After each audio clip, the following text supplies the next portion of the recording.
ആകാശവാണി.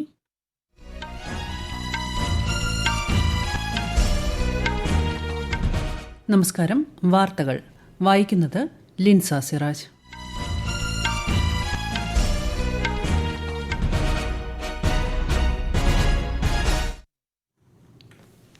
പ്രധാന വാർത്തകൾ. ഗുജറാത്തിലെ കണ്ട്ലയിൽ രാജ്യത്തെ ആദ്യ തദ്ദേശ നിർമ്മിത ഹരിത ഹൈഡ്രജൻ പ്ലാന്റ് കമ്മീഷൻ ചെയ്തു. സുസ്ഥിരതയെ പിന്തുണയ്ക്കുന്നതിനുള്ള അഭിനന്ദനാർഹമായ ശ്രമമെന്ന് പ്രധാനമന്ത്രി നരേന്ദ്രമോദി. റെയിൽവേ വികസനത്തിനായി പുതിയ കാഴ്ചപ്പാടോടെയാണ് കേന്ദ്ര സർക്കാർ പ്രവർത്തിക്കുന്നതെന്ന് കേന്ദ്രമന്ത്രി അശ്വിനി വൈഷ്ണവ്. ഇന്ത്യ ഫിലിപ്പീൻസ് നയതന്ത്ര ബന്ധം 75ാം വർഷത്തിലേക്ക് 5 ദിവസത്തെ സന്ദർശനത്തിനായി ഫിലിപ്പീൻസ് പ്രസിഡന്റ് നാളെ ഇന്ത്യയിലെത്തും. കേരളത്തിൽ ശക്തമായ മഴ തുടരുന്നു. ഇന്ന് 7 ജില്ലകളിൽ ഓറഞ്ച് ജാഗ്രത. ഓവൽ ക്രിക്കറ്റ് ടെസ്റ്റിൽ ഇന്ത്യക്കെതിരെ ഇംഗ്ലണ്ട് മികച്ച നിലയിൽ. വാർത്തകൾ വിശദമായി. ഗുജറാത്തിലെ കണ്ട്ലയിൽ രാജ്യത്തെ ആദ്യ തദ്ദേശ നിർമ്മിത ഹരിത ഹൈഡ്രജൻ പ്ലാന്റ് കമ്മീഷൻ ചെയ്തു. കാർബൺ ബഹിർഗമനത്തിൽ നെറ്റ് സീറോ ലക്ഷ്യം കൈവരിക്കുക എന്ന പ്രധാനമന്ത്രി നരേന്ദ്രമോദിയുടെ കാഴ്ചപ്പാടിലേക്കുള്ള ശക്തമായ ഒരു ചുവടുവയ്പ്പാണിതെന്ന് ദീൻദയാൽ തുറമുഖ അതോറിറ്റി വ്യക്തമാക്കി. സുസ്ഥിരതയെ പിന്തുണയ്ക്കുന്നതിനുള്ള അഭിനന്ദനാർഹമായ ശ്രമമാണിതെന്ന് പ്രധാനമന്ത്രി നരേന്ദ്രമോദി സമൂഹമാധ്യമത്തിൽ കുറിച്ചു. റെയിൽവേ വികസനത്തിനായി പുതിയ കാഴ്ചപ്പാടോടെയാണ് കേന്ദ്ര സർക്കാർ പ്രവർത്തിക്കുന്നതെന്ന് കേന്ദ്രമന്ത്രി അശ്വിനി വൈഷ്ണവ്. കഴിഞ്ഞ 11 വർഷത്തിനുള്ളിൽ 34,000 കിലോമീറ്റർ പുതിയ റെയിൽവേ ട്രാക്കുകൾ സ്ഥാപിച്ചതായി വ്യക്തമാക്കിയ കേന്ദ്രമന്ത്രി ഇന്ത്യൻ റെയിൽവേ ഏറ്റവും വലിയ മാറ്റത്തിന് സാക്ഷ്യം വഹിക്കുകയാണെന്നും പറഞ്ഞു. ഗുജറാത്തിലെ ഭാവ്നഗറിൽ വിവിധ ട്രെയിൻ സർവീസുകളുടെ ഉദ്ഘാടനം നിർവഹിച്ച് സംസാരിക്കുകയായിരുന്നു അദ്ദേഹം. 11 वर्ष पहले अगर किसी स्टेशन पे जाते तो स्टेशन पे खड़े होना दूभर होता था. इन 11 वर्षों में मोदी जी ने रेलवे में बहुत बड़ा परिवर्तन किया है. आज स्टेशन साफ सुथरे होते हैं, नए स्टेशन बन रहे हैं, गाड़ियां साफ सुथरी है और जो 50-60 वर्षों के पुराने जो तकलीफें थी उनको इन 11 वर्षों में बहुत हद तक दूर किया है और एक नए विजन के साथ काम कर रहे हैं जिससे कि नए तरह का रेलवे गढ़े, नए तरह का भारत बने. ചടങ്ങിൽ കേന്ദ്രമന്ത്രിമാരായ മൻസുഖ് മാണ്ഡവ്യ, നിമുബെൻ ബംബാനിയ എന്നിവരും പങ്കെടുത്തു. 5 ദിവസത്തെ സന്ദർശനത്തിനായി Philippines president Ferdinand R Marcos നാളെ ന്യൂഡൽഹിയിലെത്തും. ക്യാബിനറ്റ് മന്ത്രിമാർ ഉൾപ്പെടെയുള്ള ഉന്നതതല പ്രതിനിധി സംഘം അദ്ദേഹത്തോടൊപ്പം ഉണ്ടാകും. ചൊവ്വാഴ്ച പ്രധാനമന്ത്രി നരേന്ദ്രമോദിയുമായി ഫിലിപ്പീൻസ് പ്രസിഡന്റ് ഉഭയകക്ഷി ചർച്ച നടത്തും. തുടർന്ന് രാഷ്ട്രപതി ദ്രൌപദി മുർമുവിനെയും അദ്ദേഹം സന്ദർശിക്കും. ഇന്ത്യ ഫിലിപ്പീൻസ് നയതന്ത്ര ബന്ധത്തിന്റെ 75ാം വാർഷികത്തോടനുബന്ധിച്ചാണ് ഫിലിപ്പീൻസ് പ്രസിഡന്റിന്റെ ഇന്ത്യ സന്ദർശനം. ഇന്ത്യയുടെ act east, Mahasagar, Indo Pacific എന്നീ കാഴ്ചപ്പാടുകളുടെ അവിഭാജ്യ ഘടകമാണ് ഫിലിപ്പീൻസ്. സാഹിത്യ സാംസ്കാരിക ലോകത്തെ നിറസാന്നിധ്യമായിരുന്ന MK സാനുവിന് കേരളത്തിന്റെ അന്ത്യാഞ്ജലി. കൊച്ചി കാരക്കാമുറിയിലുള്ള വസതിയിലും എറണാകുളം ടൗൺ ഹാളിലും നടന്ന പൊതുദർശനത്തിൽ ആയിരങ്ങളാണ് യാത്രാമൊഴിയേകാനെത്തിയത്. മുഖ്യമന്ത്രി പിണറായി വിജയൻ, മന്ത്രിമാരായ MP Rajesh, P Rajeev, K Rajan, R Bindu, VN Vasavan, P Prasad, പ്രതിപക്ഷ നേതാവ് VD സതീശൻ തുടങ്ങി രാഷ്ട്രീയ സാംസ്കാരിക രംഗത്തെ നിരവധി പേർ അന്ത്യാഞ്ജലി അർപ്പിച്ചു. സംസ്കാരം ഔദ്യോഗിക ബഹുമതികളോടെ രവിപുരം ശ്മശാനത്തിൽ നടന്നു. ബീഹാറിൽ RJD നേതാവ് തേജസ്വി പ്രസാദ് യാദവിന് 2 വോട്ടർ തിരിച്ചറിയൽ കാർഡുകളുണ്ട് എന്നതുമായി ബന്ധപ്പെട്ട വിഷയത്തിൽ അന്വേഷണത്തിനായി തിരിച്ചറിയൽ കാർഡിന്റെ വിശദാംശങ്ങൾ സമർപ്പിക്കാൻ കേന്ദ്ര തിരഞ്ഞെടുപ്പ് കമ്മീഷൻ അദ്ദേഹത്തോട് ആവശ്യപ്പെട്ടു. ഇന്നലെ നടത്തിയ വാർത്താ സമ്മേളനത്തിൽ തന്റെ പേര് കരട് വോട്ടർ പട്ടികയിൽ നിന്ന് നീക്കം ചെയ്തതായി ആരോപിച്ചുകൊണ്ട് ശ്രീ യാദവ് ഒരു EPIC കാർഡ് നമ്പർ പ്രദർശിപ്പിച്ചിരുന്നു. എന്നാൽ ശ്രീ യാദവ് പ്രദർശിപ്പിച്ച വോട്ടർ ID കാർഡ് തെരഞ്ഞെടുപ്പ് കമ്മീഷൻ നൽകിയതല്ലെന്നും ഇദ്ദേഹത്തിന്റെ പേര് ദിഘ നിയമസഭാ മണ്ഡലത്തിലെ വോട്ടർ പട്ടികയിൽ ഉൾപ്പെടുത്തിയിട്ടുണ്ടെന്നും ഇലക്ടറൽ രജിസ്ട്രേഷൻ ഓഫീസർ വ്യക്തമാക്കി. വ്യാജ വോട്ടർ കാർഡ് കൈവശം വെച്ചതിന് നിയമസഭാ പ്രതിപക്ഷ നേതാവ് തേജസ്വി യാദവ് മറുപടി നൽകണമെന്ന് BJP നേതാക്കൾ ആവശ്യപ്പെട്ടു. പ്രമുഖ ഫാർമസ്യൂട്ടിക്കൽ കമ്പനികൾ വിൽക്കുന്ന 35 അവശ്യ മരുന്നുകളുടെ ചില്ലറ വിൽപ്പന വില കുറച്ച് കേന്ദ്ര സർക്കാർ. Anti inflammatory, cardiovascular, antibiotic, anti diabetic, psychiatric എന്നിവയുൾപ്പെടെ വിവിധ തരം മരുന്നുകൾ ഇതിൽ ഉൾപ്പെടുന്നു. അവശ്യ മരുന്നുകൾ കുറഞ്ഞ വിലയിൽ ലഭ്യമാക്കാനാണ് നാഷണൽ ഫാർമസ്യൂട്ടിക്കൽ പ്രൈസിംഗ് അതോറിറ്റിയുടെ നടപടി. ഇത് സംബന്ധിച്ച് രാസവസ്തു മന്ത്രാലയം ഉത്തരവ് പുറപ്പെടുവിച്ചു. ചില്ലറ വ്യാപാരികളും ഡീലർമാരും പുതുക്കിയ വില പട്ടികകൾ പ്രദർശിപ്പിക്കണമെന്ന് ഉത്തരവിൽ പറയുന്നു.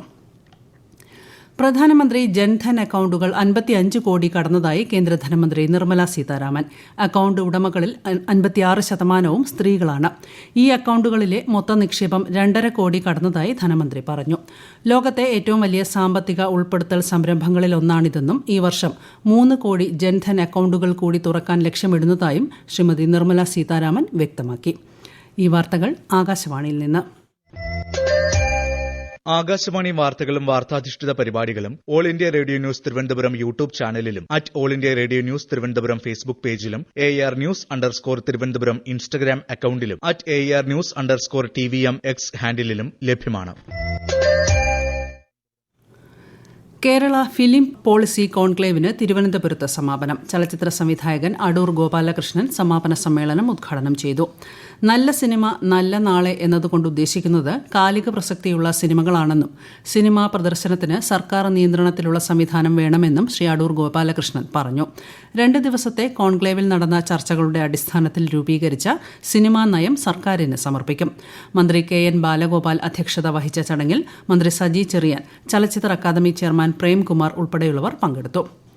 കേരളത്തിൽ മഴ വീണ്ടും ശക്തമാകാൻ സാധ്യത. ഇന്ന് 7 ജില്ലകളിൽ ഓറഞ്ച് ജാഗ്രത പുറപ്പെടുവിച്ചു. വിശദാംശങ്ങളുമായി ആകാശവാണി ലേഖകൻ M. സ്മിതി.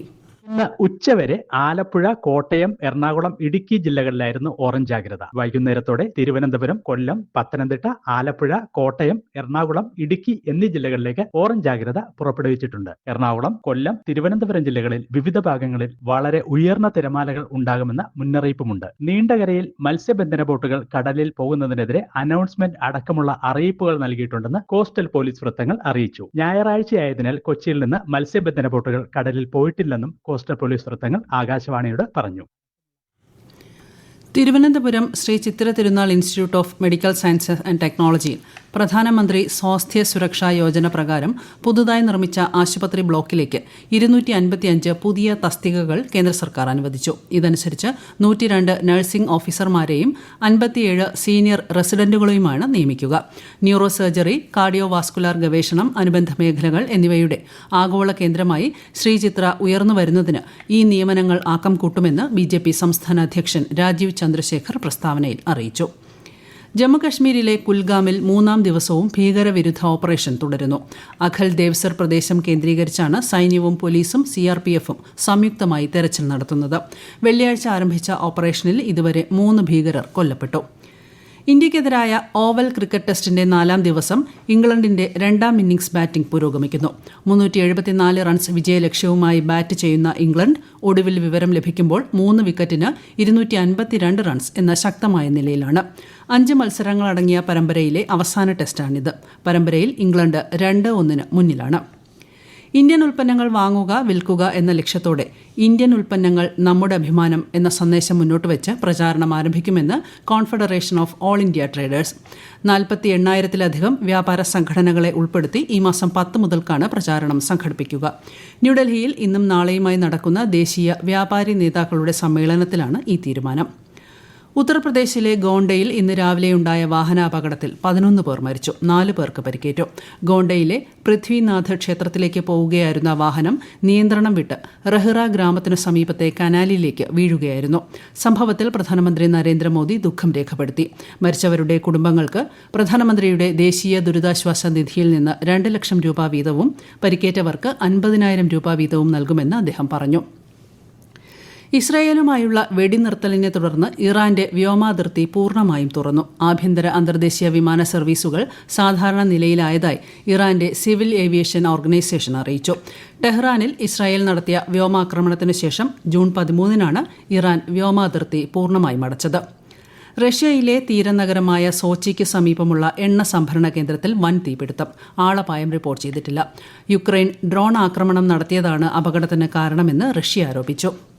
റഷ്യയിലെ കാംചത്ക ഉപദ്വീപിലെ ക്രാഷനിക്കോവ് അഗ്നിപർവ്വതം പൊട്ടിത്തെറിച്ചു. 600 വർഷത്തിനിടെ ഇതാദ്യമായാണ് ഈ അഗ്നിപർവ്വതം പൊട്ടിത്തെറിക്കുന്നത്. കഴിഞ്ഞ ദിവസങ്ങളിൽ പ്രദേശത്തുണ്ടായ ശക്തമായ ഭൂകമ്പവും തുടർചലനങ്ങളുമാണ് സ്ഫോടനത്തിന് കാരണമായി കണക്കാക്കുന്നത്. അതിനിടെ റഷ്യയിൽ ഇന്ന് രാവിലെ വീണ്ടും ഭൂചലനമുണ്ടായി. തുടർന്ന് കാംചത്ക ഉപദ്വീപിന്റെ ചില ഭാഗങ്ങളിൽ സുനാമി മുന്നറിയിപ്പ് നൽകിയിട്ടുണ്ട്. പ്രധാന വാർത്തകൾ വീണ്ടും. ഗുജറാത്തിലെ കണ്ട്ലയിൽ രാജ്യത്തെ ആദ്യ തദ്ദേശ നിർമ്മിത ഹരിത ഹൈഡ്രജൻ പ്ലാന്റ് കമ്മീഷൻ ചെയ്തു. സുസ്ഥിരതയെ പിന്തുണയ്ക്കുന്നതിനുള്ള അഭിനന്ദനാർഹമായ ശ്രമമെന്ന് പ്രധാനമന്ത്രി നരേന്ദ്രമോദി. റെയിൽവേ വികസനത്തിനായി പുതിയ കാഴ്ചപ്പാടോടെയാണ് കേന്ദ്ര സർക്കാർ പ്രവർത്തിക്കുന്നതെന്ന് കേന്ദ്രമന്ത്രി അശ്വിനി വൈഷ്ണവ്. ഇന്ത്യ ഫിലിപ്പീൻസ് നയതന്ത്ര ബന്ധം 75-ാം വർഷത്തിലേക്ക് 5 ദിവസത്തെ സന്ദർശനത്തിനായി ഫിലിപ്പീൻസ് പ്രസിഡന്റ് നാളെ ഇന്ത്യയിലെത്തും. കേരളത്തിൽ ശക്തമായ മഴ തുടരുന്നു. ഇന്ന് 7 ജില്ലകളിൽ ഓറഞ്ച് ജാഗ്രത. ഓവൽ ക്രിക്കറ്റ് ടെസ്റ്റിൽ ഇന്ത്യയ്ക്കെതിരെ ഇംഗ്ലണ്ട് മികച്ച നിലയിൽ. വാർത്തകൾ കഴിഞ്ഞു. അടുത്ത വാർത്താ പ്രക്ഷേപണം രാത്രി 8:35-ന്.